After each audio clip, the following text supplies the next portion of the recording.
All right. Have you ever put it on ultra low latency mode? I probably should. Probably should. Can I change that now that I've started? Nope. Dang. But it's okay. All right. Well, for next time then.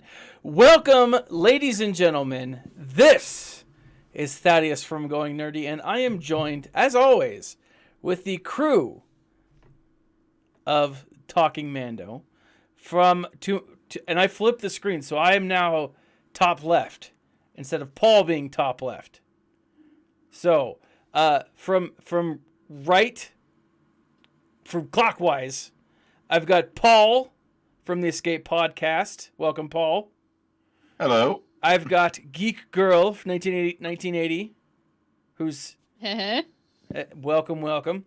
You need to scrunch your I noticed Zoom. that. I need to scoot up and not. Well, no, in my chair. Thad's got everything of me, but no, that's. Yeah, Thad, your windows are like totally all over the place, dude. I don't know what you're talking about. Hold on. You know exactly what we're talking about. I want to speak to your manager. My manager stopped listening to me a long time ago. I think I've actually been fired, and he just hasn't said anything. So I'm working on that. And then, as always, the incomparable Nev. Yeah. Who loves being in the bottom. He prefers it. You love it in the bottom. So today we are talking about the most recent episode of. I do love that I'm now Namcam.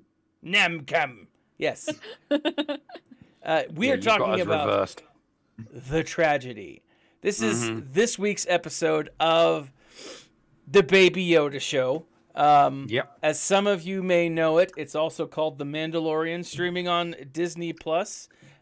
We didn't this week and last week we didn't do a watch party before this show because we couldn't wait that long. Those spoilers were too much. Oh my gosh. Yeah, like it was a challenge. It was a real challenge to. I'm glad that someone brought it up. It was like, hey, we should do a watch party after the Escape Pod cast, and I was like, yes, that's because it would have been too much, like way too much. It was too much. And I it was was. like, we need to do it, and it was. So I gotta say, and I've said this every time. I've loved every episode that we've seen. They've all been really good, really well done, with a few exceptions.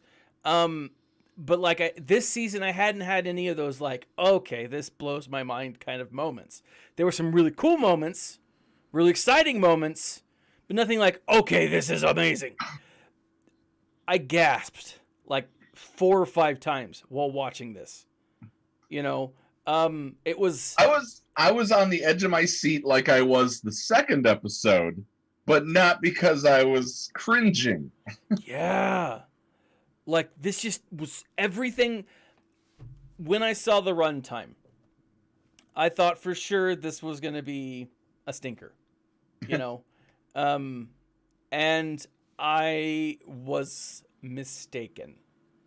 So. Yes, you were mistaken about a great many things. So let's get into it. Welcome, lady and gentlemen. And those who are watching us. Now, if you're watching us on the replay, at the end of the show, we'll talk about where you can find all of my wonderful guests here tonight. Or not guests, co-hosts. Because I can't do this show without you guys. Otherwise, it would just be me rambling for an hour. It would just be one gigantic tangent alert. It would be. It would absolutely be. Okay, so let's get into this. We start off the episode right off the bat. We don't get like a long space travel. It is like they're showing up on Tython, and they're like, that's obviously the Jedi thingy, right? This was quick. This jumped right into it. Like, it's like 20 seconds in, and he's flying through the air, holding Baby Yoda, which is adorable. First he can't land because it's too rocky. So he actually, before we even do that, I as always I space a moment. There's a moment between Mando and Grogu, where they're testing the ball thing, right? And Mando's like, "Hey, give me the ball," just like an angry parent. Give me the ball. Give me the ball. And he, has him pull the ball from him, and it's this moment where Grogu almost seems sad, upset that he used the Force, right? Do you guys, and like Mando's like, maybe, yeah, like it almost shameful even that he used it, and it was this really cool moment that I thought, this is, and then we get the cuss word Dank Farrik, which they need to explain what that is. The equivalent of. Oh, we know it. We know what it is. Is it the F word? Is it the F bomb? It's GD. Oh. Yeah, probably. So then who's Farrik? But anyways, so we get the swear, which is I'm starting to love more and more. I use it in everyday life now. Dank Farrik. I need to start using it at school, because then I can't get in trouble, right? You can't fire me for swearing at kids with a swear word that's not an actual swear word. Swearing in putties. Yeah, you can. Well, you can. I'm sure I probably could. When I was in school, a friend of mine used to say "Firkin the cat" instead of effing L, and he got sent to detention for that. And he was like, "But you heard me say Firkin the cat," and it's like, that's not what you meant. Oh, well, that's the thing, though. It's like I'm the one in power, Nev. I'm the teacher. Really? You're in power? Well, power. It's I'm gonna go off on a slight tangent, but it's like, if you've seen the trial of the Chicago 7, there's a scene in there where they talk about, I've never been on trial for my thoughts before, and that kind of seems like where things are headed as far as like policing. Oh yeah, that kind of stuff in schools and stuff. Oh yeah. So Dank Farrik is like the new, swear that I'm absolutely gonna start using. See, I still prefer saying Frank Underwood. I still say frack. Frank Underwood. Frank Underwood. Frank Underwood. But see, my students, they're too young to understand who Frank Underwood is, and so Dank Farrik, I might be able to get, anyways. In under the radar. Yeah. So, I first off, I love that, because it's this moment where we see Mando being fatherly, right? And as I watch this, the more I watch this, the less I think that Mando is gonna leave Grogu. I think Grogu is gonna be a foundling, and train in the ways of the Mandalorian. Or is Grogu the Mandalorian? It could be that Grogu's the Mandalorian, right? It absolutely. I could see that. Yeah, right. I mean, because could he be the Mandalore? A Mandalore foundling? No, but who knows? I don't know. Yeah. So, okay. I mean, go ahead. Who knows? Yeah. So they go into the episode, right? They're flying. Best tagline is like, "Hey, we're gonna go with the windows down," right? Hops on the jetpack, carries the little one with him, and they make it to the temple, right? They're standing on top of the temple, and they're trying to find the on switch. Yeah, no, sorry. Wait a minute. What? Just tell me again. What did they do, Nerdy? They went from A to B using the jetpack? Yes. Why on earth would he do that when he hasn't done that before? No, he walked through the desert. You didn't. He's done that a couple of times now, though. Yeah. He used the jetpack to get back to the child a couple of episodes ago. Yeah. Bigger budget episode, I reckon. Oh yeah, for sure. Well, I'm sure they. Yeah. They, like anything, decided, okay, we have this much money. Where can we, do? We don't have to make the Mandalorian episodes? Walk. Yeah, it doesn't have to walk. In TV, they have one episode a season usually of okay, we're going to do everything in pre-existing sets to save money. I don't think it was that though. I think it came down to runtime. One of the things that Maybe. I was shocked by in this episode. Again, when I first turned it on, when we first started, I was like 30 minutes. I mean, come on. That's 30 minutes plus intro plus outro. It's not really 30 minutes. This is like a straight Like TV 20 to 1. Yeah. And It's so like an episode of Friends. exactly. Without the awkward laughter. But what I was thinking is there isn't a dull moment. There's not a wasted moment in this episode. And I think just like the last season, this is our final story arc. I was talking to a friend of mine and he pointed out, he's like, one of the things that makes this episode so great is that it combines everything that we've had up to this point. All of the moments that have led to this, those little bits of dialogue, those little bits of, who's doing what, when, where, why, and how, all converge here. And this is where the story is these next 3 episodes are why we watched this series. Right? Yeah. Well, and you go back to the previous couple of episodes, the Bo-Katan and the Ahsoka Tano episode, specifically are setting up storylines for next season, the year after that, and so on. They're setting the future of the show versus the immediate arc of the next couple of episodes. Yeah. And that's why I think they use the jetpack, because it would have been cool to have him walk, climbing over and like having him on the back, kind of a thing. Father-son hike. A father-son hike would have been so awesome. It would have been That would have been heartwarming. fantastic, but I don't think they had time for that. Exactly. Just in runtime. Yeah. Because if this were, I think the way that I'm viewing this is a this episode and the next 2 will be a movie, right? It could be a standalone film that connects. Well, that'd be nice if it was that long. Yeah. I mean, I'd be happy with that. Yeah. I mean, if this was, let's say 28 minutes and the next one's, let's say 40 minutes or 30 minutes, and then the next one is another 30 or 40 minutes, it would be a full feature-length film. Not necessarily like Lord of the Rings or, Batman versus Superman length, but like still a solid enough runtime that could be considered a film. It's going to feel like a no film one can once beat the all the extended episodes edition are of out. Lord of the Rings. That's true.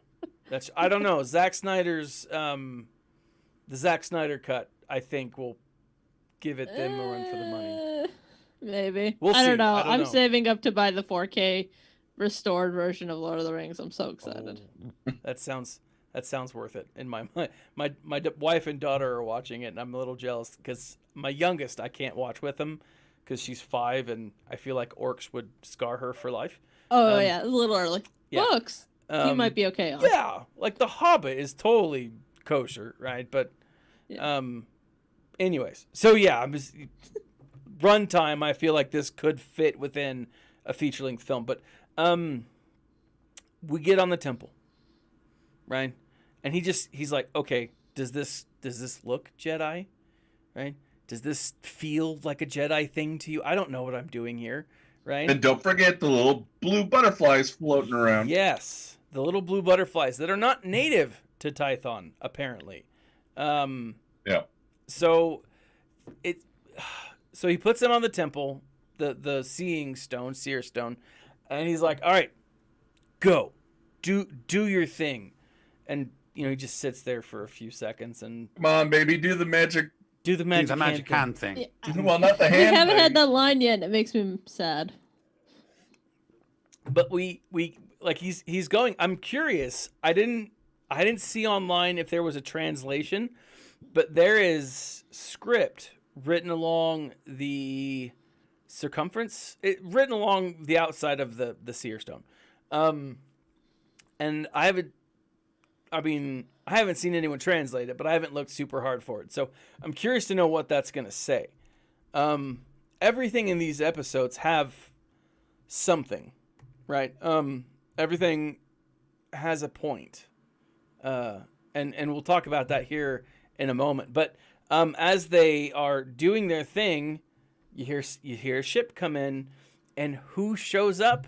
Slave One, right? I'm not sure if that's been confirmed yet. It might be 2 or 3. Come on, let's think about this now. I mean, it could be. It very well could be. This is 20 years.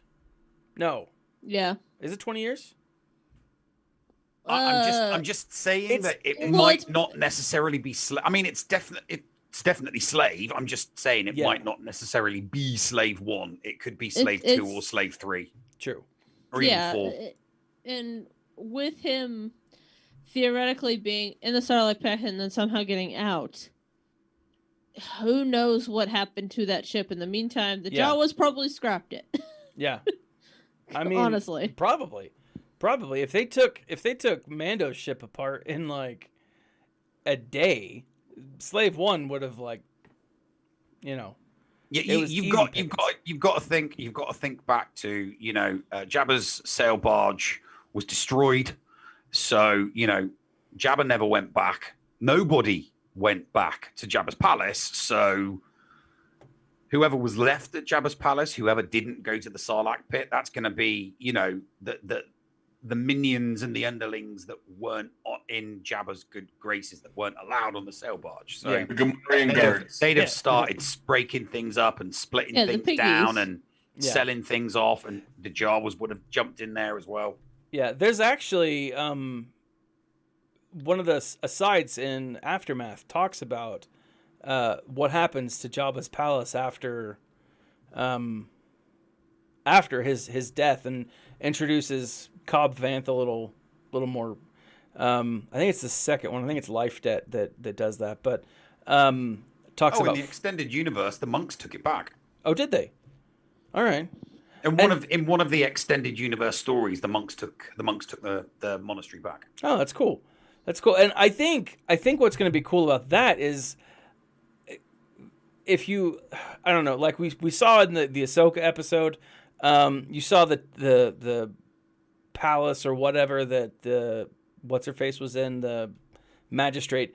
It's very reminiscent of Jabba's palace, and so I think, I don't know. I mean, it's also reminiscent of like Japanese films, so it could be something as simple as that. But we did speculate that it might have been a Jedi meditation. Yeah. Location. Yeah. Well, it could have very easily just been the architecture archetype of the Outer Rim. Yeah.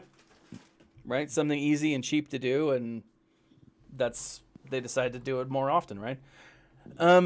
So we see the slave. Yeah, USSR style. Yes. Everything looks the same. Yeah. So a slave ship shows up. All nerds freak out. Just a lot. So like it was cool to see Boba Fett, like in the first the image. It was cool to see Fennec Shand in the last season, and off the ship walks 2 people. You just nonchalantly just mentioned Fennec Shand was there.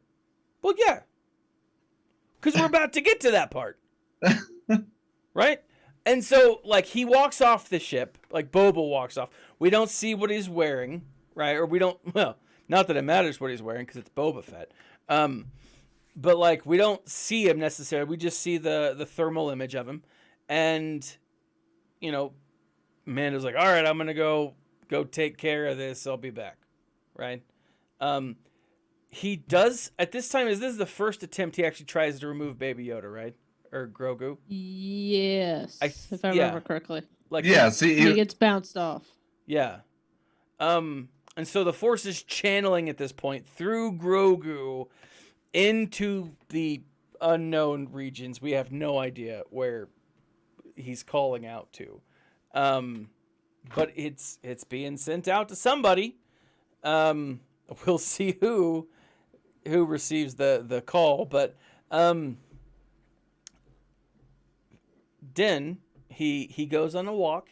He decides to go on a hike, and they start shooting at him. Right? They start saying, "Hey, Don't come any further.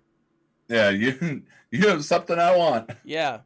And so we've got this moment where he's going through and he's like, you're not a Mandalorian, right? Well, he says, I want my armor back. Yeah, and he's like, it's not your You're armor. not a Mandalorian. You don't get your armor back. That's not your armor. Ding, ding, ding. Yeah. I mean, this is, and then he's like, look, you better give me the armor back or I'm going to have my, You're gonna my have a bad day. associate take a shot. Take a shot. All right. And he mentions he has the Beskar, and he's like, he's not aiming at you. Yeah. Right. So, and then he says one of my favorite lines ever. I'm just a simple man trying to make my way in the universe. I got such a broner when he said that line. Ah, I did. beautiful. I did. I was like, oh yeah. Oh. So it's this great moment. It's a standoff. They're gonna share, and it's it was really, I don't know. So was it? I'm gonna miss a part though, but that's when the next Imperial ship comes in, right during this standoff. Mm-hmm. Or lots of shooty, flashy, washy, bangy, wangy things going off. Yeah, and so they decide to put their guns down. In walks the sniper, who is Fennec Shand, right? And she says, "You look like you've seen a ghost," and that's because the last she time got shot in the gut. she was dead. And so Fennec points out, "Hey, I'm in Boba Fett's debt because he rescued me. He saved me."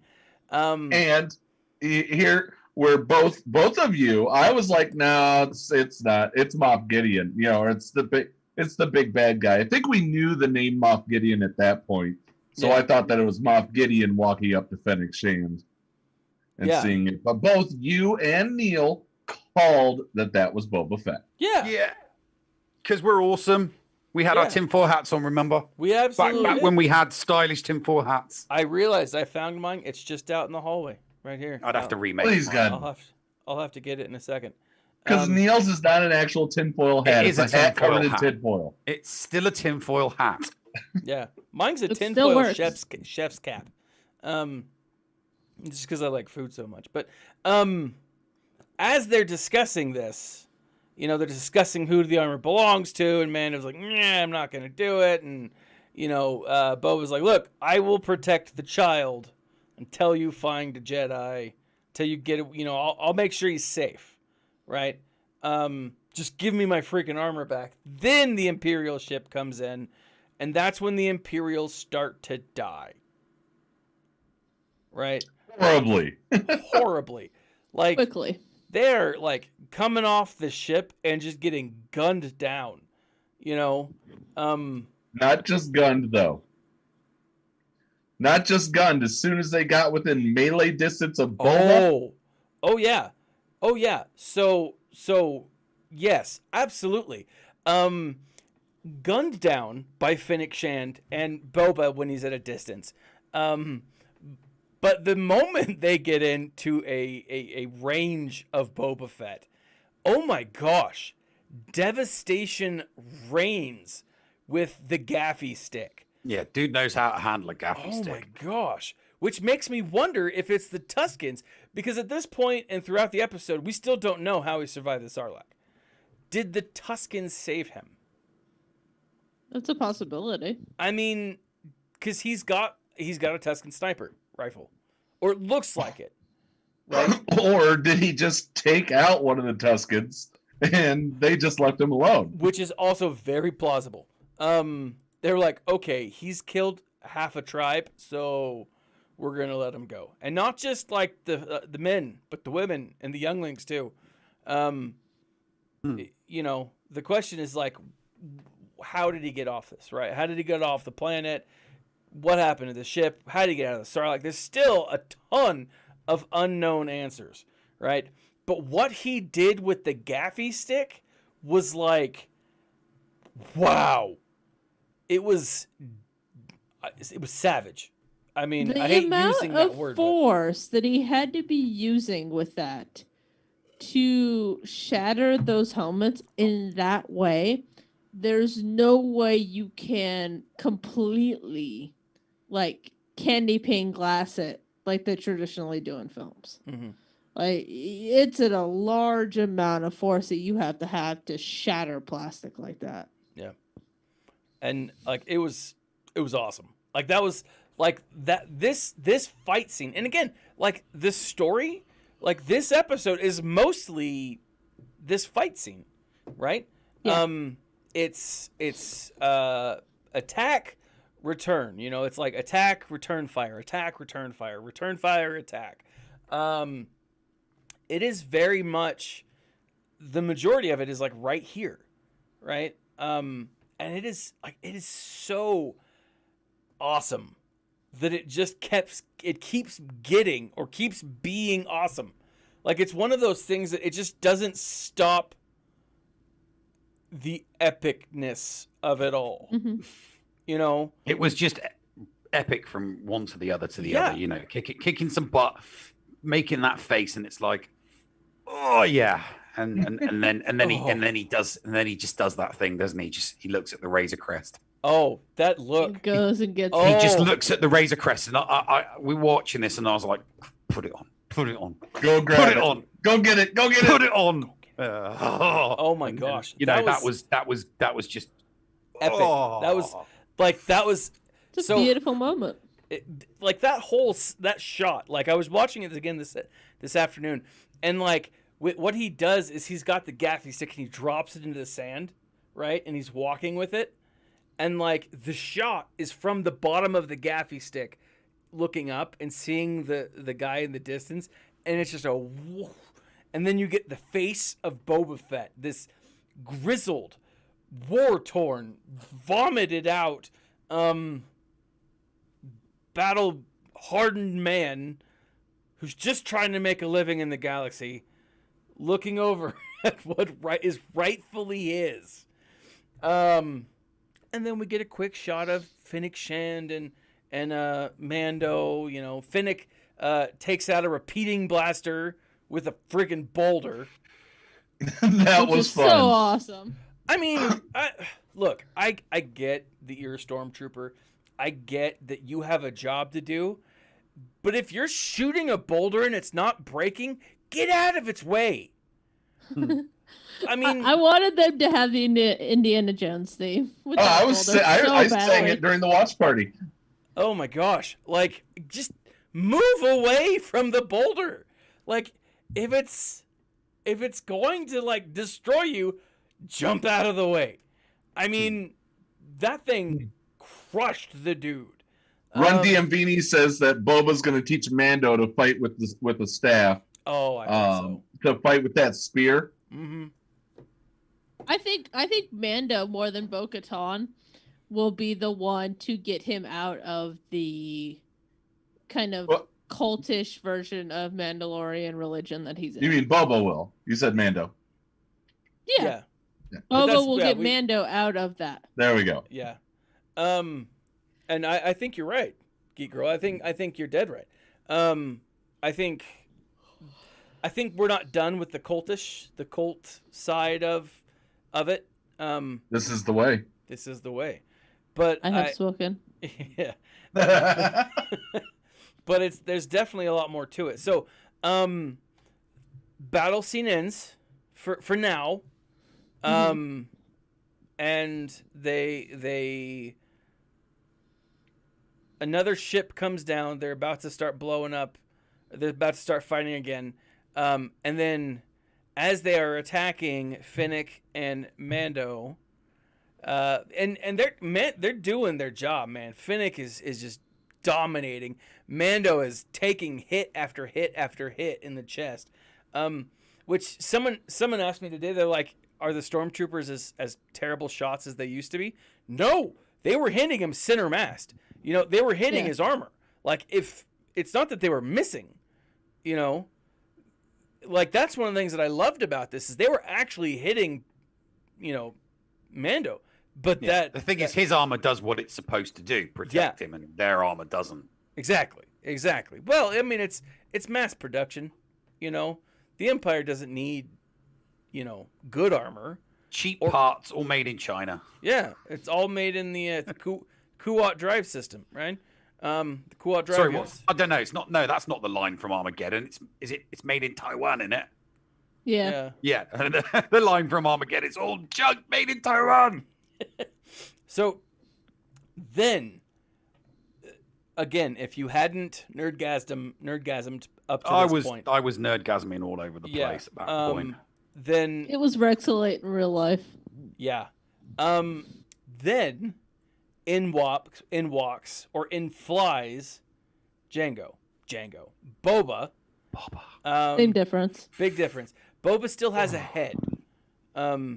Scarred though it may be, still has a head. So he comes in and saves the day. I mean, and call it what you will, call him what you will, Dad Bod Boba. He fills out that armor. I mean, oh my gosh.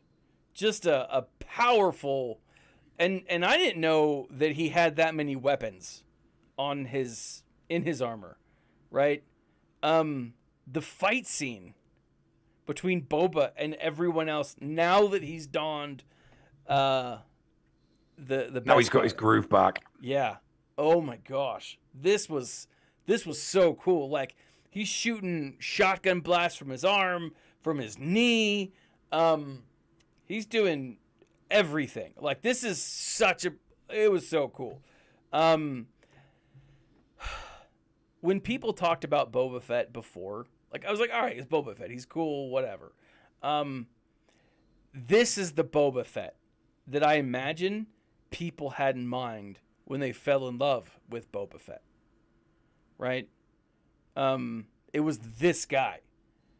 It wasn't the guy just standing on the back of the skiff, who gets, his jetpack kicked off and gets punked by a Jedi Knight. Yeah. Yeah. But like, this was that Boba. And my gosh. It was awesome to see. It was so awesome to see. Then they go off on their way, or they're fighting.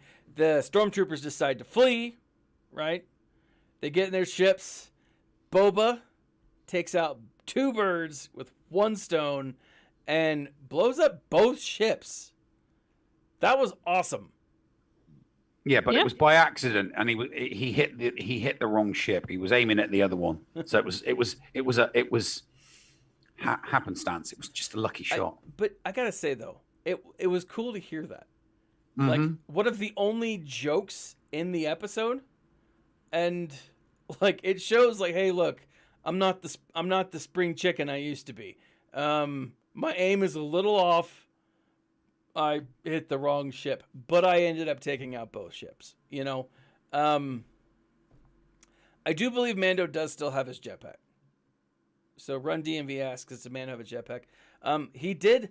I will say this was something awkward earlier in the episode. Maybe one of you guys can help me out.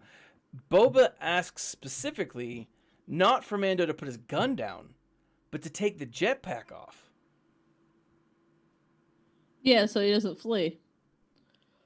Oh, well, I guess that makes sense then.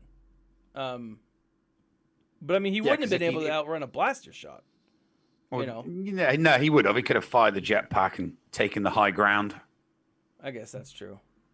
But like, when that happened, I was like, why the jetpack? Why not the 2 guns that are pointed at you? Like, because he's a Mandalorian first and foremost. You never ask a Mandalorian to give up their weapons. Yeah, that's actually true. Good point. That makes a lot more sense. So, this is the moment where Boba is starting to tell Mando about the armor, right? And he hits the button and that little thing comes up. And he's like, look, this armor was my father, Django, was a foundling. No, that was at the very, very end. Oh, yeah. Oh, yeah. Okay. So this is where a blaster bolt comes from... Not yet. So... what am I missing? they're continuing to fight, and it was a little bit of the comedy in this episode to where the stormtroopers, after the boulder, the stormtroopers start retreating. Mm-hmm. Yeah, they run And away. Boba's got his new armor back. He flips down the visor. targeting module and aims for one of the two fleeing ships, and it takes them both out by taking one of them out. And you get the comedy where he says, "I was aiming for the other one." Yeah. Yeah. So, but after that, But then you get the blaster bolt out of nowhere. yes. Yeah, the turbo laser. The turbo laser. from the And- cruise ship. Yeah. And this is like, I was flabbergasted. The only word that I could think of at the moment, when the Razor Crest gets exploded, like that it was disintegrated, right? Just Pretty much. I mean, and There was nothing left except for and get this, the little ball, which apparently must have been made out of Beskar, yeah, because the only other thing left was the staff. yeah, Yep. the staff and the ball. Like it's the ball's got to be. That is one tough ball, right? Like seriously, insane. So the Razor Crest is gone, which then just throws out the whole idea that the Razor Crest was in episode 9, or at least that version of the Razor Crest. Maybe there's another one. But that was my first thought. I was like, well, the Razor Crest didn't make it to Exegol. Yeah, no, that's just people desperate to link the Mandalorian with the sequel trilogy. Yeah. Yeah, so the Razor Crest definitely. I thought of that too the other day. I was like, didn't people say, "Oh my God, it's the Razor Crest. It's going to be the Mandalorian"? Yep. Nope. Was clearly not the Razor Quest. Dave Filoni and Jon Favreau were like, that's gone. Screw you and your fan theories. Take We're this. blowing Well, it it's up. just like Fan it's just like when they killed off Cassian and Jin, and everyone was like, "Oh, she's raised. They're raised parents." Nope. Big nope to that one. Sith Powerball is what we should be calling it from now on. That is the Sith Powerball. Can I get the numbers for the Sith Powerball? Yeah, seriously, can I win that? I believe it's 11. No. It's just a bunch of 66. twos. No, it's just a bunch of twos. Because it's the rule of two. So is it two? Yes. With the Sith Powerball of 2. Yes, Sith Power. 2 to the 2 squared. So I shocked. All this the coolest ship in my mind. I was reading on Reddit today just before the show. They had live streamed it and they were chatting, live chatting it, and someone's like, "Man, I just bought the Lego version of this, and now it's blown up." And Even better. So the episode premieres on the 4th, right? yeah, Yeah. I bought the Lego Star Wars Advent Calendar, and I've been very, very good to not open anything early. On the 5th of December was the Razor Crest. that's awesome. I was like, "You're a day late." Dollar short. Well, no. That's why you get it on the 5th. Yeah, It's like Consolation not in the prize? show. It's not in the show anymore. But here you go. Here's your own little prize. yeah. Great. It's a spirit Force Ghost or a ship Force Ghost. Just right. Sorry, I have a new chair and I'm getting used to the little adjusty things. So, And punching your microphone. and punching my microphone. This, after the Razor Crest gets blowed up, this is when we see the shot of Moff Gideon, and he's like, "Are they ready?" Being And- evil. Yeah, oh my gosh, yes. So, release the Dark Troopers, also known as Tony Stark's mock suits. Evil Iron Man. Little Iron Men's. The Iron Brigade. No. It honestly, Iron it's the Legion. Star Wars The version Iron of Legion. Ultron. Iron Legion. Thank you. Iron Thank Legion. you. Yeah. It felt like a Star Wars version of Ultron, but I still was like, ooh, this is awesome. Now, I was talking to a friend of mine, okay? And correct me if I'm wrong, or if he's wrong, that's also fine, because then it's not me that's wrong. It's me that's just spewing misinformation, right? The Dark Troopers are not officially connected to Grand Admiral Thrawn. It was someone else who was doing the Dark Trooper program while Thrawn was doing something else. Kind of concurrent storylines, but Thrawn's not connected. Neil, defer to you. One way or the other, but it makes sense. There was none in the extended universe linked to Thrawn. None in the Thrawn trilogy, and none in the Hand of Thrawn duology. Yeah, and that's what. And in Rebels, his big thing was the TIE Defender program. Yeah. Correct. So I'm thinking. Which we're getting in Squadrons. Oh, are we? Shiny. Yes. Yeah. I need to play that game again. I haven't done much. It's going to be. I enjoy it, but it's going to be better after the. It's going to be better after the. It's going to be update. better after the update. Okay. I think I'm going to be able to play it a lot more during the Christmas holiday.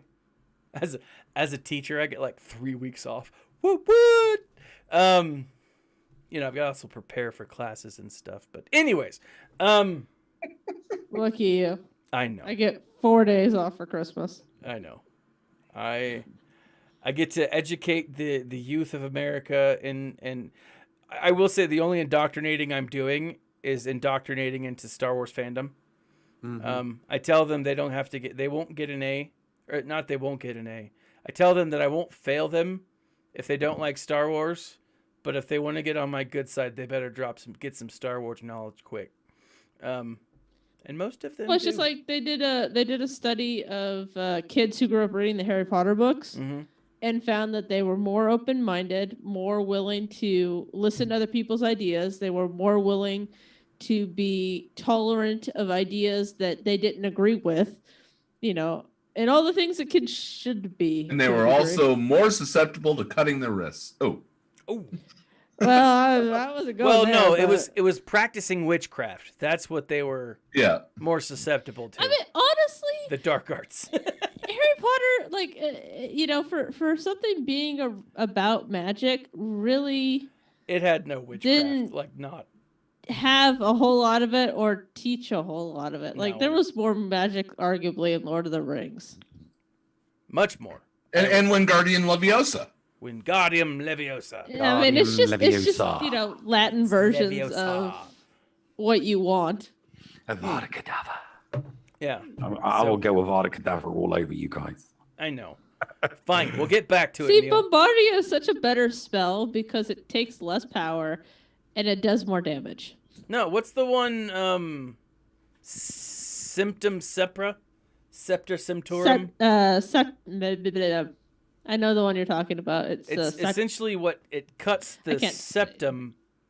Death by 1,000 cuts. Yeah, it basically is an unhealable cutting spell without proper counter. Yeah. Right. Okay. I can hear it in my head and I can't say it properly. Good lord. Okay, so here we are. Here we are with the episode.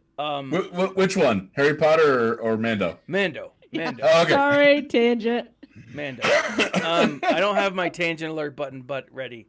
Well, I sent you the image last week. So but you here's need to the thing. get that squared.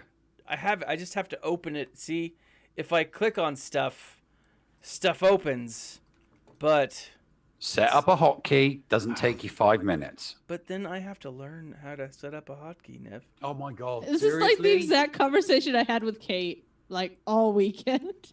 Like I had to do things in OBS. It's the effort, man. It's the effort. It takes less than 5 minutes. Okay. It's not that hard. It's not that hard. We're set up for the other podcast. And hold on. Anyway, Dark Troopers come down. Dark Troopers come down, and as Grogu passes out. Yes. And they kidnap him. They kidnap. Amber Alert Galaxy of Heroes. Oh, Amber Alert. Did anyone Star catch Wars it? Galaxy. Star Wars. Okay, no one caught it. You weren't talking about it. You just accidentally said it in a bad way. But does that count? Do I need to put I don't myself know. in I don't make the timeout? rules. I think Paul's the one that came up with this one. Do I need to be in 2 minutes? You didn't talk about the game. You accidentally said, so you didn't discuss the game. Okay, So I'll let okay. you slide. Okay, I appreciate it, Paul. Your generosity and nobleness knows no bounds. So in come the flock of dark troopers. Eagles. Oh. Flock of seagulls. Although no, they do need to now have that haircut. On top of their helmets. So in fly the flock of dark troopers come in to kidnap Baby Yoda. Grogu. I was hoping that like he did like a force push. I thought that would have been super cool, but no, he passes He didn't have out. enough energy. Yeah, he exhausted himself. Which I'm very curious though, as to he's now practicing the Force more often. Is he getting stronger with it? Or is he remembering what he was once strong with? I think he's more remembering. He doesn't have the endurance of one who is constantly practicing. Even if you were, say, Anakin. Okay, Yeah. Anakin. It took him years to do what he was naturally gifted to do, but you have to build it through reps and training. And it's like, anytime you're trying to gain weight or whatever, it takes time to build. Yeah. And I think you're right. I think he's getting stronger. It's just going to take time, right? Because they take him up, right? They kidnap him. They take him back. Boba hops into the slave, whatever it is, 1-4. Let's call it Slave 2. For Slave argument's 2, sake. right? For argument's sake, until we know it's either. Slave 2 Until or we 3 or 4. verify that it's Slave 1. Yeah. Until we verify it's Slave 1 and Slave 2. He's in it. He's flying back. He's gonna take him out. Fennec's like, don't take him out because they've got the child. Just follow. And He goes, I'll do it, and that's when he says, he'll just follow them and make a pass and see where they're going. And Okay. that's where. This was a Favreau throwback to Marvel. Was it? Mm-hmm. Rhodes, following Iron Man, says that he's going to do a loose follow. And Does that's he? exactly what Boba said. All right. I'll do a loose follow. I'll do a and then loose he goes follow. through the clouds and dun dun dun. The Empire's back. So, this is a ship, right? Clearly, it's a ship. Of course, it's a ship. Do we know what? I told you what ship? it was last week. I remember, but I forgot what it was. You have a scatterbrain. Oh my gosh, you have no idea. At this point, my meds are wearing off, so I can't focus on anything. It's crazy, right? ADHD is essentially like meth. The drug for it is like meth. And so like when it's off, I'm worthless. Well, it's technically a legalized form of speed. Yeah. Right? Actually, when I asked the doctor, I was like, "Hey, I think I have ADHD," and she's like, "Well, okay." And she's like, "I'm going to give you drugs." I'm like, "Well, how do I know if I have it or not?" And she's like, "Well, if you get high, you don't have it." It's like, "Well, how do I know if I'm high or not? I mean, what if it's just really working?" She's like, "Well, you'll know." And I'm like, "That's a terrible doctor." Anyways, like the fact that the conversation kind of looped around. I mean, the easy test actually for ADHD is if you give a kid that you think has it sugar and they get hyper, they don't have it. If they calm down, they do. That's why I'm so mellow. because I'm always eating sugar. There you go. That's Paul's nighttime snack. It doesn't work for ADD, which is what I have, but for ADHD specifically, yeah. Gotcha. Okay, back to this. It's an Imperial light cruiser. An Imperial light cruiser. Yeah. Right. Arquiton's class light cruiser. Okay. They bring him on the ship, and ship flies away. Okay. Cut to Boba, Mando, and Finnick. Boba is siphoning through the remains, the ashes of his former life, and finds the ball, and the staff. Clearly, the ball, as we mentioned before, is made out of Beskar because it survived when nothing else did. Or maybe it was hiding under the Beskar. The Beskar took all the, energy. Is it just me, or did Boba seem to recognize that staff? I think he did. I think the staff's important. And I said this when we first saw it. I had this feeling that staff represented the Mandalore. Right? And one of the things that Bo-Katan says is, we're going to restore our homeworld and the Mandalore. Right? Yeah. And clearly she's talking about a leader of sorts. And in my mind is someone who's going to unite the clans. Unite us. To unite all of the clans of Mandalore, wherever they are, so that you've got to have someone who's willing to fight, to bring in those cultish people, but someone who's also willing to be a balance. I think that's what Grogu is going to do. He's going to be the balance. They may take our lives, but they will never take our freedom. Yep. I don't know, but I think whoever embodies it, I think that staff is going to be a representation of their power. Well, the thing is, so the counterpart to the Darksaber, then? Kind of. The spear is it's completely and utterly brand spanking new. It's new. It's not extended universe. It's brand spanking new. There is no lore for it at all. So they can do with it whatever they want. Yeah. What I was thinking is not the mobile game, the tabletop game, Star Wars Miniatures, you had Mandalore the Ultimate, and one of the things he had was a staff. And that's why it sticks to me. It's not a major thing. It's just his weapon, or at least if I remember correctly, one of them did. But it's, or maybe even then I'm mixing up the. No, here it is, Mandalore the Ultimate. Let me bring up the image here. But yeah. So this is on Wikipedia, and it'll take a second, but he's just got a staff, and it's a spear of sorts. It's not, and like you said, Nev, I don't think that this is new canon. This isn't them doing something and saying, "Oh well, we're bringing it back." No, I mean this is new canon. I think exactly.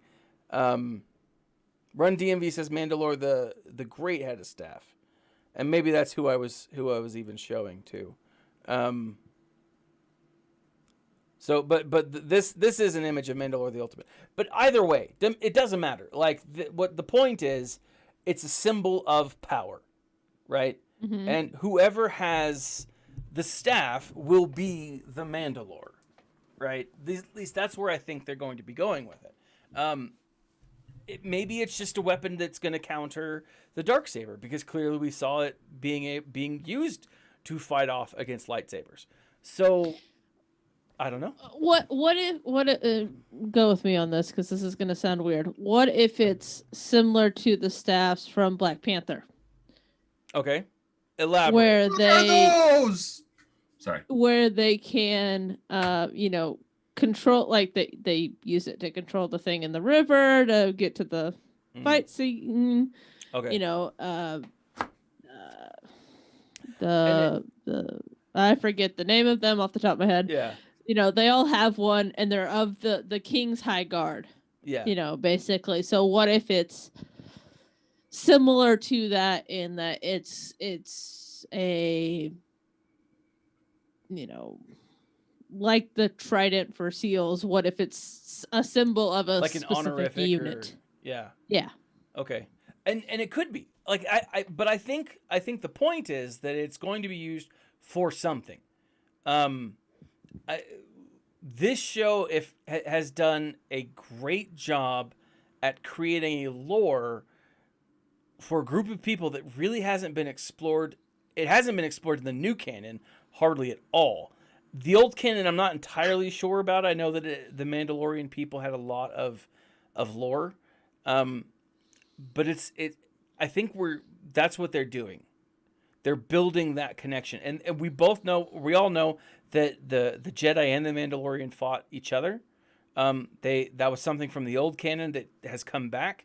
But I definitely think that this is probably a remnant of that past war, the Jedi War with the Mandalorian. And that very well could be. That's a subject that has only been really hinted at in the TV and film area, and it's something that's a bit more covered in the books. And I think it's a great depth of lore that they should bring into the mainstream. Yeah, I agree. And this show, I think, has the potential to do that in an amazing way. Yeah. I mean, I would like, I must admit, when Boba came into the show, because Dave Filoni likes taking bits and pieces out of the extended universe and integrating it into what he does. So it would be kind of awesome if they took the part from the extended universe where Boba Fett takes the title of Mandalore. That would be kind of cool. Yeah. That would be kind of cool. Yeah, it would. I could see him being the Mandalore in title, and then Bo-Katan being the leader of Mandalore. Run DMV asks, Revan's mask was Mandalorian, or makes a statement. The staff was used to fight Revan. Question mark. That makes sense. And I mean, maybe this is their way of hinting and setting up a Revan series. Yeah. Oh dear Lord, please no. Oh, come on, man. The leak. Look, let's just deal with this show and the spin-offs first. I am revened out. Okay. Let's just deal with this and the spin-offs that we want from this. We want a Boba Fett spin-off. Yeah. We want Ezra to come in, and we want Thrawn to, let's just Ahsoka and we know spin-off. we're getting an Ahsoka spin-off. Yeah, let's just take what we think and hope we're gonna get, and leave that kind of crappy Revan stuff to Lucasfilm to make a movie out of, and just leave that. No, and I get that. Leave that to other people. But here's the thing. In a month, sometime in January, they are introducing the High Republic, right? Yes. And with that, there's a lot of potential to hint at the Old Republic, because it wouldn't be that much further back, right? No.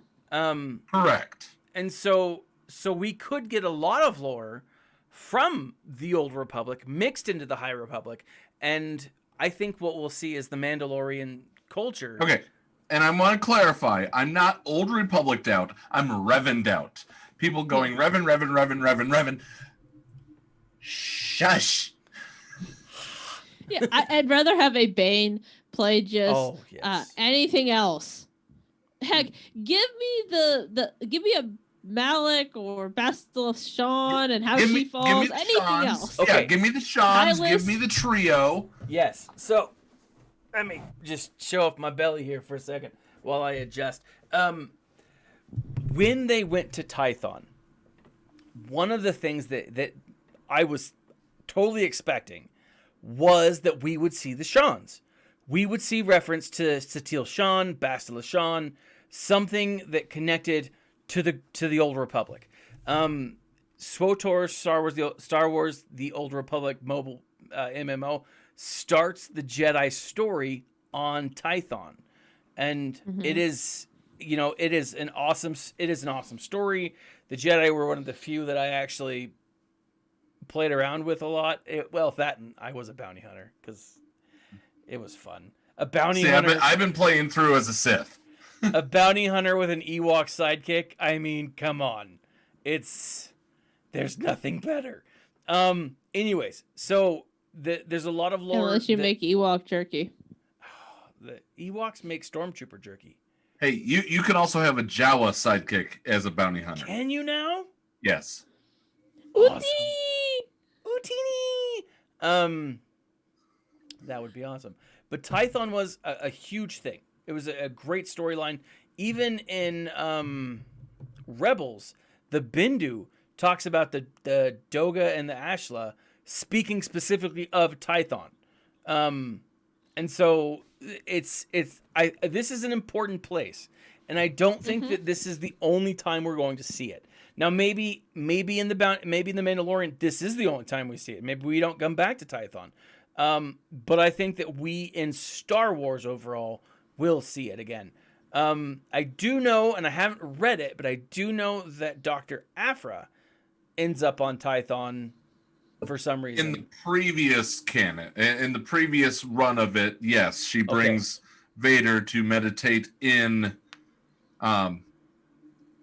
essentially the Seeing Stone. Yeah? In like issue 40 of the previous run. Okay. Bane Run DMV says Bane went there and spent a couple of weeks there and battled into the book too. All right. Yeah, I think there's a lot of old lore that we have that they haven't re-explored. They're bringing back in, and I love that. Filoni wrote this episode, right? He wrote the last 4, or is it from 5 on? He wrote, or was it just 5? No, he wrote 2 of them total. Oh, okay. One of them was the Ahsoka episode. Okay. Hold on. And then the other one was this one. Filoni directed 5, though. Okay. Yeah, he wrote and directed 5. This director, Robert Rodriguez, which is awesome. Anyone who likes the Grindhouse franchise. Machete kills. Yeah. Machete's the best. Anyways, so the man, the myth, the legend. Didn't he also do the Spy Kids movies? Yes. And Sin City and a whole bunch of other things. Yeah. That's where I know him from. Yeah, I know Desperado. Yeah, El Desperado. Mariachi. And I loved them. El Mariachi. Once Upon a Time in Mexico. So good. I loved that trilogy. Okay, so Mando. Okay, Mando, Boba, and Fennec are like, look, we're gonna help you. We promise to protect the child, and that's what we're gonna do. So once again, Mando has a crew, and at this point, I'm starting to feel like Mando is very much like Captain Jack Sparrow, where his crew leaves him, and then he goes off on his own for a little bit. Then his crew leaves him, and he goes off on his own for a little bit. He loses a ship, then he gets one. Right? I don't know. It's a lot of similarity in my mind. But they're gonna go protect. They're gonna go find Grogu. Mm-hmm. Jump ahead of scene. Moff Gideon's kind of strolling through his ship. He's got his guards behind him, and he turns the corner and he starts hearing yells and like grunts and stuff. And they open the door, and Grogu is just force shoving the 2 stormtroopers that are there, and it is awesome. That was one of the best moments for me. Like I giggled during that. That was so cool. He force chokes him. He force pushes him, and he's just beating the absolute crap out of these 2. I feel bad a little bit, but at the same time, I don't, because they're the bad guys. Moff Gideon then says contact the dude, the scientist, and tell him we have our test subject back. And Nope.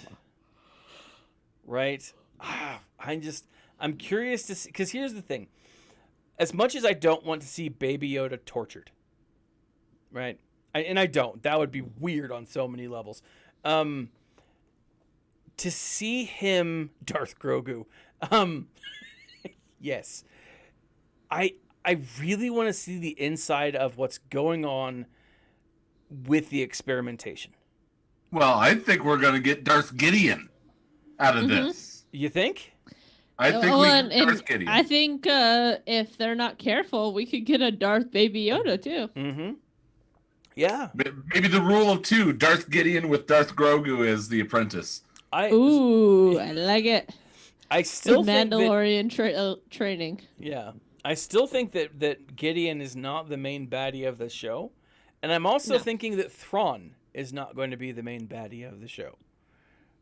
You are wrong. I think he might be in it. I think Thrawn is going to be the boogeyman under the bed that everyone invokes but doesn't actually show up. Yep. And keep in mind that Ed hopes you're wrong. Yeah. Keep in mind that, like, we don't know anything about Thrawn. Or at least Mando doesn't. Right? It was only Ahsoka that knew about Thrawn. Correct. And so his beef is not with necessarily Thrawn, but it is with whoever Moff Gideon is working for. Right? Well, the line of thinking is that Ahsoka went to Corvus because of she was looking for Ezra and therefore Thrawn. So that's her storyline. Yeah. Yeah, she's searching for, I think she's still searching for Ezra, and whoever she could find that bears the insignia of the 7th Fleet. Yeah. For example, the whoever that was, the Magistrate, yeah. So she was looking for Thrawn because wherever Thrawn is, Ezra is. Yeah. Mm-hmm. And again, I think that's Supposedly. kind of our red herring. That's what's going to throw us off the trail. Again, the remnant of the Empire the new canon becomes First Order, right? We know that they were kidnapping kids we don't know what they were doing, but now we have a feeling we know what they were doing with them. They were probably doing experiments on them, right? Mm-hmm. And if that's the case, then what they're trying to do is resurrect Palpatine, right? Or Anakin, or Anakin, or someone, right? They're trying to force or clone Force users, right? And we said this last time. We joked about it. Luke.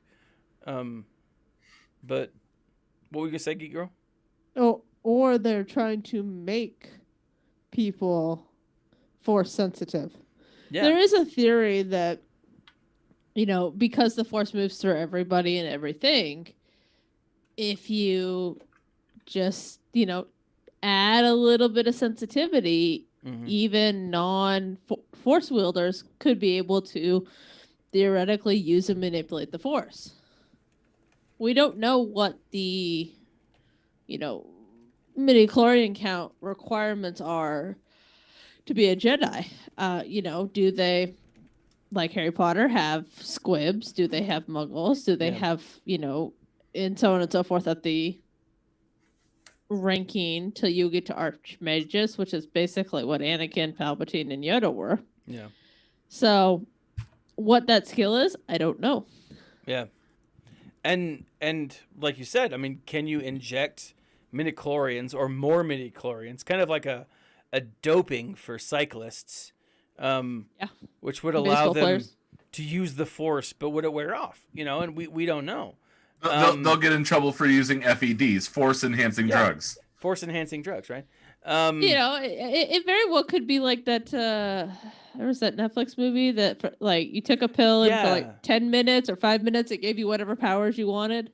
Or it gave you a power set. It was. Oh, you're talking about that? Jamie Foxx. Yeah. I watched that. That was not. Yeah. Good. It wasn't good. very good, but it was an interesting It was a good concept. It was just a poorly executed movie, I think. Yeah. Yeah. I haven't seen it. I wanted to see it, but now it sounds like I probably shouldn't waste my time. It's one of those bad movies that as you watch it, like it gets It slowly good gets because worse, it's so and you're bad. like, oh god. Yeah, and it's got way too many cliches in it, and yeah. Then at the very end of the episode, we see Mando walk into Cara Dune's Yes. office since she's the new sheriff of Naboo. Yes, Nauvoo. Or Navarro, not Naboo. Naboo is where I got married. Navarro is... And Naboo is awesome. Give me more Naboo, please. Yes. Oh, no. That's also a totally different one. Yeah. Okay, so she walks in and she's like, "Look, can you tell me where Mayfield is?" Because it said search the database for this person, maybe under the name Mayfield. Mm-hmm. And by the way, there were 20 different people that were shown on the screen. Were there really? Yes. Did you? There were a few. I got them for you. Did you? Okay, let's hear them. So, Vorg Alsum. Okay. We had the guy who looked like RoboCop, Skirto Tobbs. Skirto Tobbs. Then we had the guy who looked like Helenix with a hunter's cap on, Torbil Danzen. Then Dengar's chubbier brother, Nylox Kevin Roves. They just didn't call him Dengar too. No. That's unfortunate. Then you got the guy who looked a lot like a lot of people were able to pause on this guy. He looked like he belongs on American Chopper. His name was Pretz Rulato. All right. Then we get the name of the Jawa. Who? Okay, what's the Jawa's name? Gampshrin Dazito. Gampshrin Dazito. Also seen in episode whatever. And then He sounds like a hillbilly. he's in episode 7. Yeah. Right?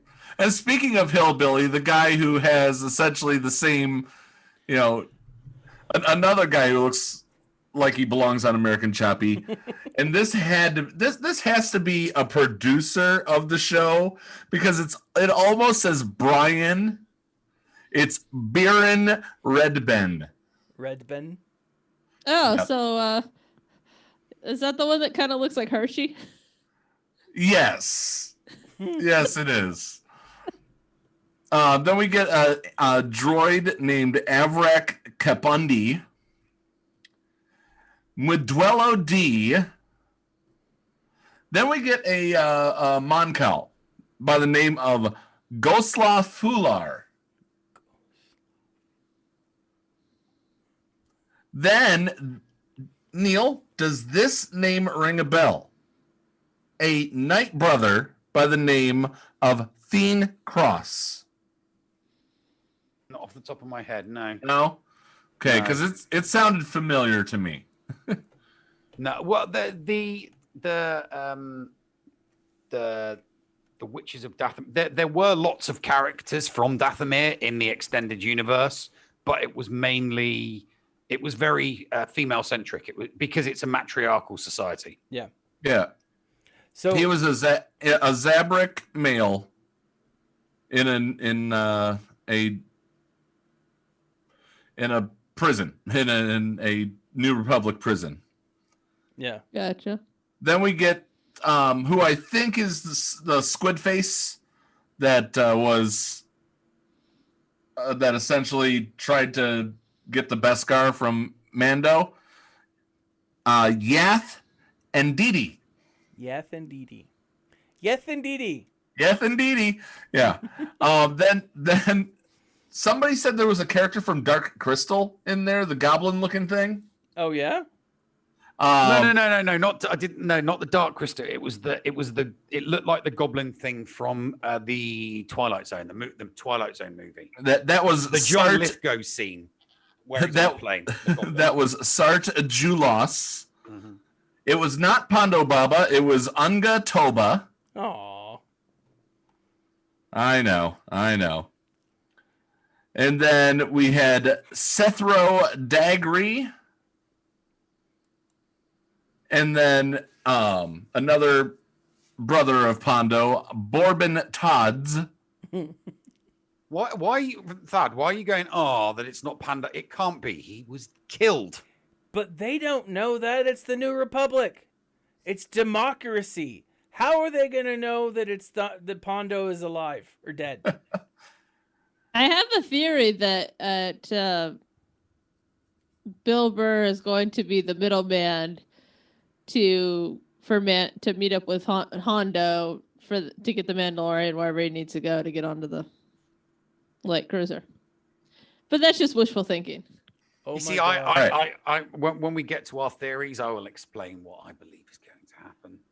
Here's the rest of it. And we got a little bit of backstory as well because we were able to translate what was underneath it. Torbil Danzin is in Sunsprot Prison 23 years for attempted kidnapping of a senator. He's a Tusken. Then somebody who really, really looks like they were a Sith initiate is Carto Deves, Wolbani Penitentiary, 95 years for assault on a New Republic officer. Okay. Then we get an Ugnaught. What? Oh, no, not an Ugnaught, a Gamorrean. A Gamorrean, Chargat Low, currently serving on Garen 4, 15 years for aggravated assault. And then finally, some guy named Miggs Mayfield, 50 years in the Carthan Chog Fields, offenses facilitating the escape of a prisoner, accessory to murder. All right. So, Mayfield, right? Cara Dune says she's like, you know, he tells him, I gotta break him out. And she's like, I can't help you. I work for the New Republic now. And that's when he drops the ball and says, he's gone. They got the kid. Right. And then that scene ends with like a look on her face, like, Yep, pretty much. Yeah. And we are all left waiting 5 more days until the next episode in angry fashion, only speculating what's going to happen. And, the last 2 episodes are effectively a part A and a part B. Yeah. When does your winter break start, Thad? The 18th. The 18th it starts? Yeah. Saturday, that Friday morning, we're doing a watch party. Well, hold on. I'll be I have to work the 18th. That's my last day is the 18th. So, I guess you guys will just have to wait till I get off work. Well, we're going to have to wait. You'll be at work, right? So you'll be in a class with kids? No, I actually won't have kids that day. So I probably could. So what's stopping you from... Yeah, exactly. So what's stopping you? I don't know. Exactly. Use the dark side of the Force. Join us. The worry that some of my kids know my YouTube channel and they're going to be watching me watch. No, they don't know the. They don't know the escape pod. That's true. Yeah, but I'm excited for this. I mean, this is like every Monday after the weekend, I have people from students, other teachers. My principal has come in and like, did you see it?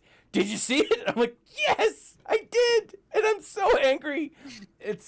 I love it. But yes, I think I could probably swing that. All right. Sweet. Well, and just think after. So before Geek Girl goes to work, yes, we're gonna do it. All right. Oh, cool. So I like this plan. Okay. Now, let us go through. Nev, we'll start with you. Work our way around. Out of 5 Beskar, what do we're you not rate doing the show? speculation then, are we? I take it then. Well, no. I mean, do we want to speculate first? I was going I've to just rate been it sat first, here then quietly waiting for everybody to stop talking so I can speculate in the next. Speculate away, Neil. Nev, the floor Go is for yours. it, buddy. Speculate. Okay, so- Let's hit it. So, I think that we're heading for Mandalore. Really? Yeah. I think that's where the final episode is going to be. There'll be some kind of battle there. It's going to involve everybody. Everyone's going to be there. Somebody will unfortunately die, just like when they killed Queel off. And you hope it's Tonks. And I hope it's if Tonks turns up, if she dies, I'll be like, yay! No worries about that character turning up in the Star Wars universe ever again. No, but I think that there'll be some kind of epic battle on the on Mandalore. Boba's going to be there. Mandalorian's going to be there. Ahsoka's going to be there. Bo-Katan is going to be there. And it's unlike season 1, which kind of ended on a high. I think season 2 is going to end on a major cliffhanger, and said major cliffhanger is going to be the Chimera rocking up in orbit, and Thrawn communicating with Gideon with some immortal line. You know, someone told me you required assistance, Moff Gideon. Did you? Okay, so you think that it's going to be an Empire Strikes Back type ending? Yes. Okay, my second question agree. to you: are we going to only hear the voice of Thrawn or see a Thrawn? I think you'll see it in a hologram. I think we'll see. I don't think we'll see. I think we'll see a hologram. I think that while whatever battle is raging on Mandalore, and they're trying to get the kid, they get the kid, and they'll be in the throne room on Mandalore, and all relative parties that will be there, minus the one character that gets killed off for dramatic effect. Don't know which one. Carl Weathers. I'm calling if this happens, I'm calling Carl Weathers. Well, of course. He dies in Miami. Yeah, Okay. Oh no, I don't. I don't, but I kind of do because. Oh no. The alternative is Cara Dune.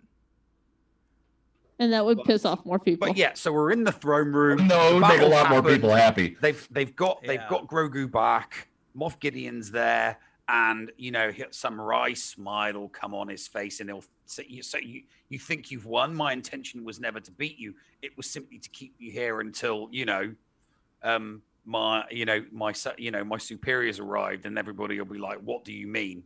And then it'll flash to a shot of the Chimera arriving in orbit, and then we'll get a hologram in the throne room. It'll appear between the two parties, and Thrawn will say something like, "Moff Gideon, you called," or something like along those lines, and then it'll be just everybody will be like, "Oh, see season 3 now."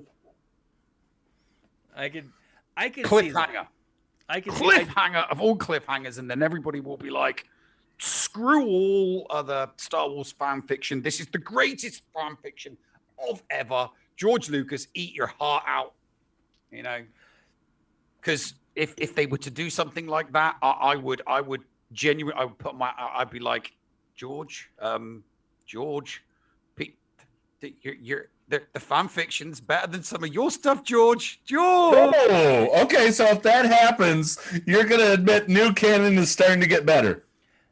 The Mandalorian is getting. I would argue now. So I have a question. I would argue now that this fan fiction is definitely better than episodes 1 and 2, and George did 1 and 2. True. So a question though, Nev. Episode 5, George was on set. Does that make episode 5 of this season canon? No, because he didn't write it and he didn't direct it. Somebody else wrote it. Somebody else directed it. He did not write it. If he did not write it, he was the one that had the hand in creating Ahsoka to begin with. Yeah. because Ahsoka came from Clone Wars, and he was involved with Clone Wars. And George Lucas had his hand in a lot of the stuff that got made in the extended universe. For example, Mara Jade and Luke Skywalker would never have been married were it not for George Lucas's input. And it was Anakin Solo. It was George that decided that Anakin Solo was going to die. So he has had his hands in there with various different bits and pieces. But if it's not written by him, then it's fan fiction. But I like I said, I will argue that a lot of this Mandalorian stuff, a lot of the Mandalorian fan fiction is better than episode 1 and 2 movies, and George wrote them. So, you know. All right, so it's going to be a little bit delayed, but Darth Hideous, you'll see when I read your comment. That's all I'm going to say. Yeah, I've been expecting you, Mr. Pass. Yeah. Oh no, actually, that would be petting a loft cat. In fact, that would be even better. Instead of a hologram appearing with Thrawn standing between Moff Gideon and the good guys in the throne room, there's no one sat on the throne. So his hologram appearing in that seat, that would be just so. This is the very same. I'm just going to put this out there. This is the very same type of thing as people who fantasy book wrestling matches. But here's the thing. I am thinking that if we do see Thrawn, I love it. Like Nev, I think I could see yours play out that way. I don't think that it will. I could see it though. Like it really could. If Thrawn is the main baddie, I think his badness is going to be a misdirection. Not necessarily for The Mandalorian, but for canon. I think Thrawn is going to be focused more on that darkness that's coming from outside of the galaxy. Outside of, what does he call it? Like the inner galaxy? The Great Expanse. The Great Expanse. But he calls the I don't know. He calls the galaxy we're familiar with like something else, like the lesser galaxy or whatever. But the chaos? No, it's past the chaos. I'll have to reread Chaos Rising. Then. I can't remember exactly what it is, but essentially the idea is that he goes to the Empire for help, not simply because he's exiled. He goes because his people need additional help. And the idea is there's something that they're facing off against that he knows that his people can't face, right? And so he goes. That's where he goes into Palpatine, right? I think the idea was to reach out to the Jedi because they had power. But then when he sees that the Empire has taken over, he's like, well, I'll work with the Empire until I can figure out what's going on and see what help that I can do, right? I think they're setting up the Yuuzhan Vong more. So if that would be so awesome. Oh, that would give me another nerdgasm. because we have the Gris in the series, which have the feeling of they have a feeling of like subservient species. But the idea is there is something outside of there's people pulling the strings, and we don't know who they are. I think Thrawn. Well, the thing is that you got. I could definitely see them coming in, and the galaxy having to come together in order to fight the Yuuzhan Vong. That would work. That would be good.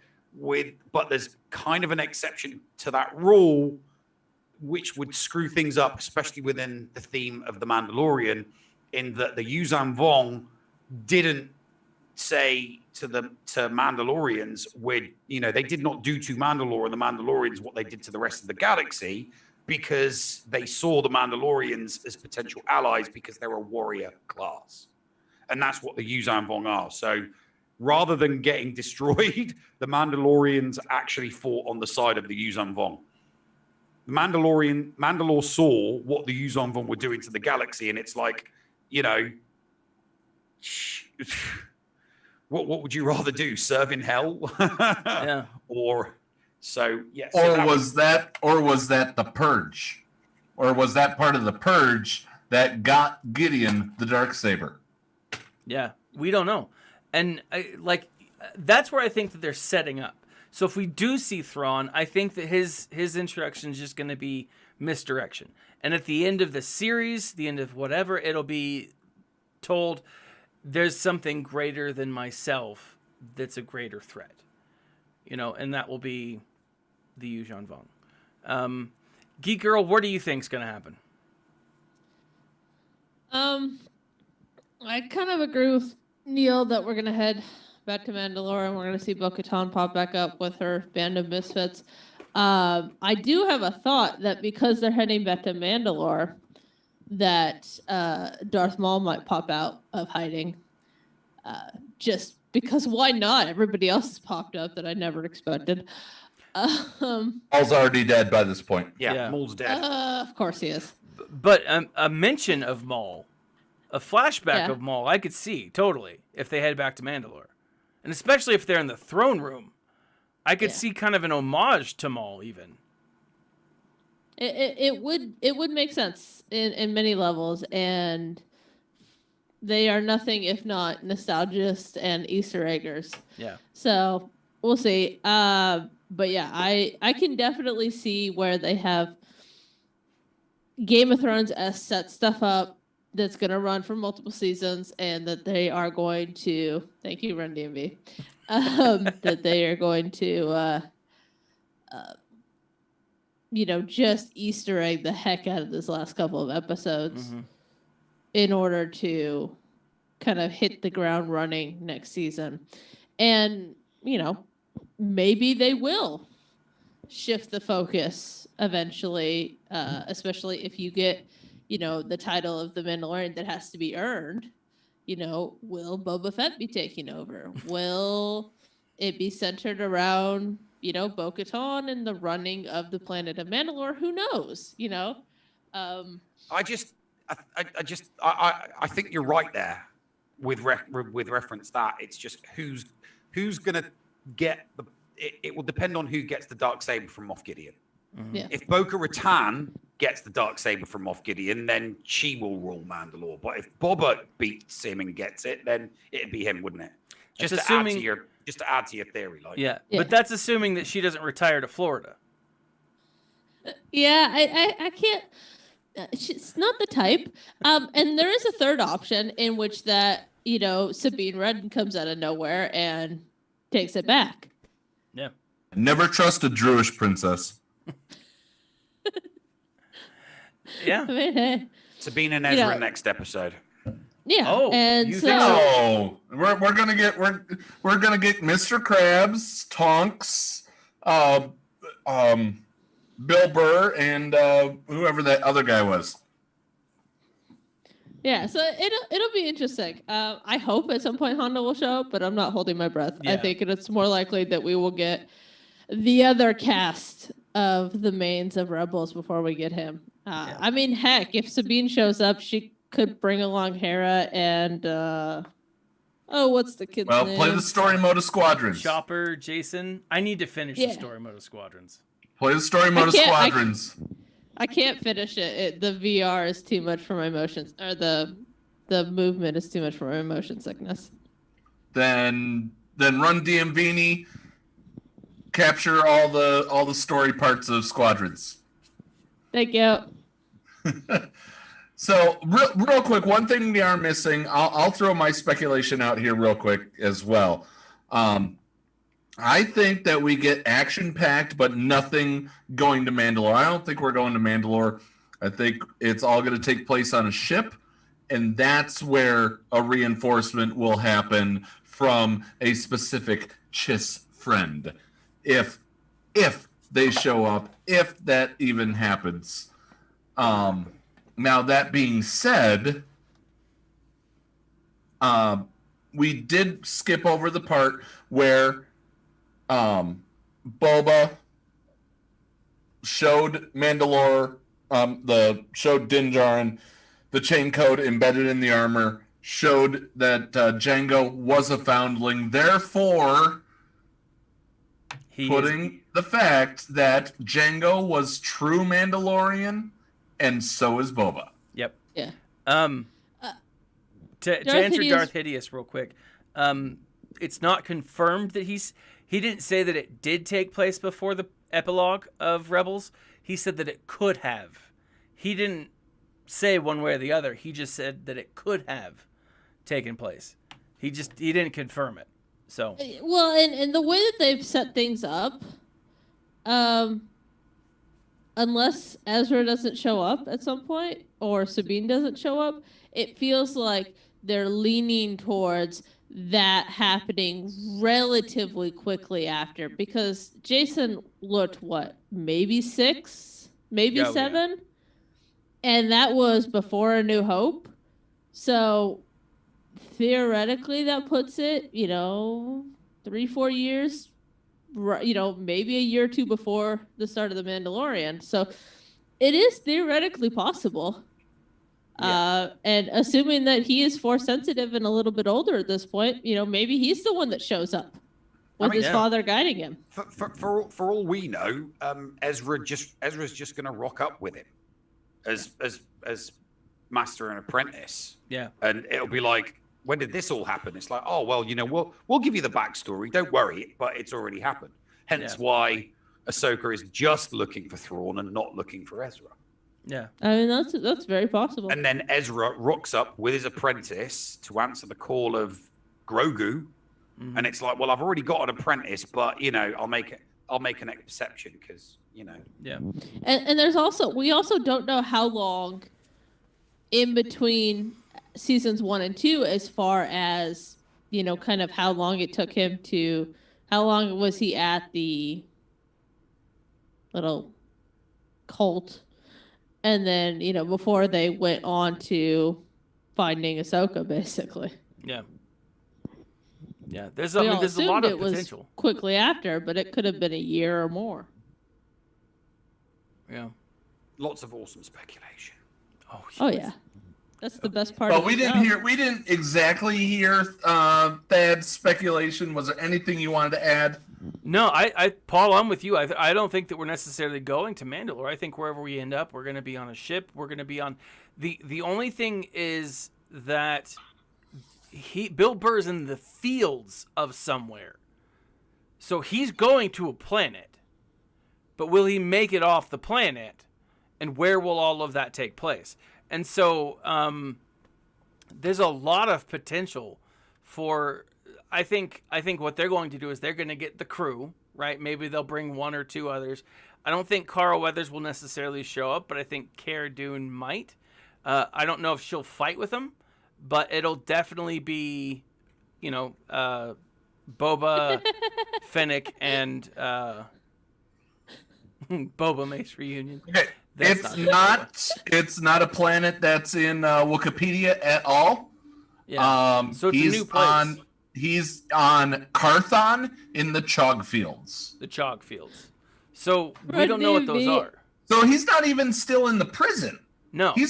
So we might not see Mr. Krabs in Tonks. Yeah. And so that's one of those things that I think that it could be a number of different places. It's likely still in the Outer Rim because that's. It feels like it's something that's similar to like the Spice Mines at Kessel. Yeah. Yeah. Where it's not slavery, but we're going to work them to death. Run DV, I like your theory crafting, but Mace is dead. No. Run DMV. I'm not going to say it. Not all Ezra and Thrawn are not, or Chiss are not Force sensitive. Not all Chiss are. Only the females, and until they come of a certain age. We don't know that it's only the females. That's true, but it's more common in females. Because my money is on that Thrawn is still Force sensitive, or was Force sensitive. Are you saying that Thrawn is transgender? No. No, okay. I'm not. I'm saying Thrawn was a navigator. Thrawn was, in Chiss, a Skywalker. All right. And I don't think that we'll see him in this next episode. No. And, okay, so Geek Girl's shaking her head. That's literally the name. Go read the books. Yeah. Okay. That's what the Chiss call Force-sensitive people who are navigators. They call them Skywalkers. But it's one of those like loose translations. It's not their actual name for it, but it's like a loose translation to basic. And so I'm just tired of everything. Like I love Luke, Leia, I love Anakin. I'm just tired of everything being around the bloody Skywalker. Yeah. But yeah, and I'm not saying that he'll actually be the Skywalker, because Rey's taken that title, right? She just adopted herself into the family. Rey ain't a Skywalker. Don't give me that BS. Yeah, don't start with that, Thaddeus. No, I know. If anything, she's a Solo. If you really want to get into it. No, so this is the problem that we've all just forgot. None of them are anything. They're all Palpatines. Anakin's a Palpatine. Palpatine's a Palpatine. Rey's a Palpatine. The only one who's not a Palpatine is Han. But he married into the Palpatine family. They're all Palpatines. But whatever. Yeah. Anyways. Everyone is Palpatine. I broke that. I was standing on this and it was bothering me. Oh. I thought all right.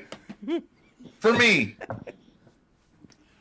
You know what? Just as good as the last episode. 5 out of 5. Geek Girl. Oh gosh. Yeah, I could take things off for kind of weird little things in my head, but I'm gonna be nice tonight. I'll say 5 out of 5. Neil. Broners and nerdgasms everywhere. 5.5 out of 5.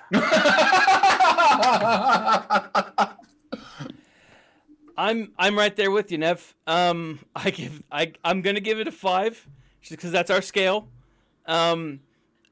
This was a perfect episode. To me, there wasn't anything out of place. There wasn't a Darth Genius or Jeans, Denim Genius, whatever they called him. Admiral Blue Jeans. Admiral Blue Jeans, right? Which has been digitally edited out. I know, that made me sad. They should have given him a gun. like have him be shot and then just digitally whoop aside. It was perfect. This was a perfect episode in my mind. 5 out of 5.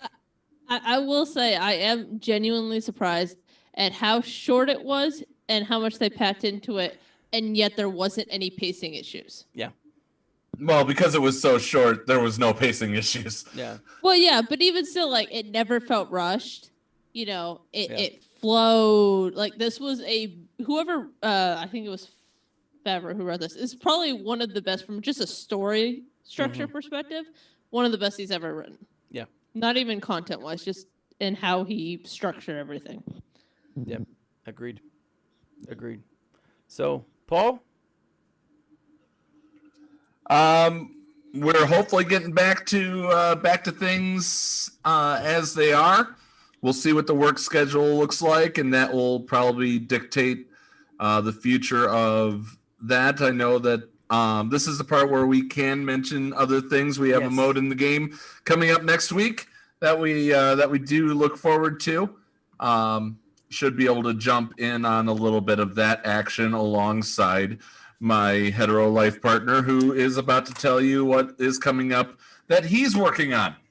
Nev. Well, we have GA Center coming up, which will be in a couple of days' time. So we've got our monthly roundup for month 5, and then obviously next week we've got the final month of that GAC season starting. So obviously we'll be doing some GAC. And divisions are locked. There's no changing of divisions from this last month to the next month. This is what it is. We're going to see where everybody lands at the end of this actual Grand Arena Championship Center season. Mm-hmm. All right. I can't believe it's almost been 6 months. That's crazy. Okay. 7, technically. Geek Girl, what do you got going? I've got GSC on Thursday, and then doing that on my normal days, and then we've started doing community nights. We did one tonight doing Jackbox with the other honeys. So Nice. that was a lot of fun. So we're going to try and do that every weekend or every other weekend, not as our schedules allow us. Yeah. But yeah. All right. My videos are never scheduled. They're almost always on a whim. So I am not entirely sure what I've got going. I'm definitely going to do some GAC live streaming and maybe even get into some squadrons this coming week. I do want to put together, it was recommended, I think, on one of my last live streams, someone wanted to see what a few kits would look like, in my opinion, and I've got to put some of those together. And additionally, I got to say, there's a lot of characters from this show that I think would make great additions to this game that I would love to see added. So, for those of you who are joining us who don't know, all four of us, in one time or another, live stream, make videos for, or just simply talk about the Star Wars mobile game, Star Wars Galaxy of Heroes, along with other things. That's just one of the many things that we do. So if you are checking this out, then you can find Nev and Paul on the Escape Podcast on Twitch. Twitch.tv/Escape Podcast. Or if you're watching this right on YouTube, right up there, there's a little search box. Type in the Escape Pod and then put a space and then put cast. Can't miss us. Yep. And then GeekGirl also does on Twitch, and we all are all over the place. So you can find us pretty much everywhere on social media, on here every Sunday night. We've got 2 more episodes for this season, and then we'll see what the Star Wars gods give us. Yep. So This has been part of the Escape Podcastaways Content Creator Network. But most of all, if you want to find out about that whole Thrawn and Skywalkers thing, you can always go on Audible, click below, get a link to Audible, and get a free audiobook. I recommend Thrawn Treason. Great book. Go check that one out if you don't want to start right from the beginning. If you pick one book, it's Thrawn Treason. Now, that being said, Thaddeus is compensated for signups for that service. Indeed, we are going to get out of here. We're running up on 2 hours. Thad, thank you for hosting this. My pleasure. Always a pleasure. Yes. You guys are a treat to talk to.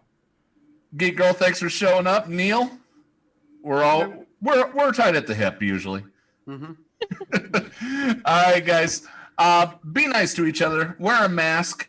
Let's stop the spike right now. Get it done. Be smart. Be nice to each other, damn it. And remember to smile. And stay.